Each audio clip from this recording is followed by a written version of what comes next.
அன்பிற்கினியவர்களே, இனிய வணக்கம். ஒரு மனநல மருத்துவமனையில் இருக்கிற ஒரு மருத்துவர்கிட்ட ஒரு அதிகாரி ஒரு சந்தேகத்தை கேட்குறார். இந்த மருத்துவமனைக்கு வர்றவங்களை நீங்கள் மனநலம் பாதிக்கப்பட்டவர்னு எந்த அளவுகோலோட அடிப்படையில் தீர்மானிக்கிறீங்க அப்படின்னு கேட்குறார். அதுக்கு அந்த மருத்துவர் சொல்கிறாரு, நாங்கள் இங்கே ஒரு குளியல் தொட்டியில் தண்ணீரை நிரப்பி வச்சுருக்கோம். இங்கே வர்ற நோயாளிங்க கையில் ஒரு ஸ்பூனு, ஒரு கோப்பை, அப்புறம் ஒரு வாளியை கொடுப்போம். அதுக்கப்புறமா தொட்டியில் உள்ள தண்ணியை இறைக்கும்படி சொல்லுவோம்.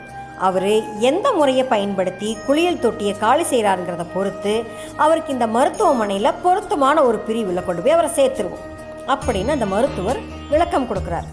அப்போ அந்த அதிகாரி ஆர்வக்கோளாறு காரணமாக, இது ரொம்பவும் எளிமையான பரீட்சை தானே, நம்ம வாளியை பயன்படுத்தினா சீக்கிரமாக தொட்டியை காலி செஞ்சிடலாம் அப்படின்னு சொல்கிறார். அதுக்கு உடனே அந்த மருத்துவர் சிரிச்சுட்டு, இப்படி சொல்லாதீங்க, இப்படி சொன்னீங்கன்னா உங்களுக்கும் மனநல பிரச்சனை இருக்குதுன்னு எல்லாரும் நினைப்பாங்க. சாதாரண மனநிலைமையில் உள்ள ஒருவராக இருந்தால் தொட்டியோட அடிப்பகுதியில் உள்ள வடிகால் மூடிய திறந்து விடுவதன் மூலமாக தண்ணீரை எளிதில் காலி செஞ்சிடலாம், இப்படி தான் சொல்லணும் அப்படின்னு அந்த மருத்துவர் சொன்னாருங்களாம். பல சமயங்களில் நம்ம வாழ்க்கையிலையும் கண்ணுக்கு தென்படுற கடினமான வழிகளை விட மிகவும் இலகுவான தீர்வுகள் நிறைய மறைஞ்சிருக்குதுங்க. கொஞ்சம் விவேகமாக அதையை பார்க்க வேண்டியது நம்மளுடைய கடமைங்க.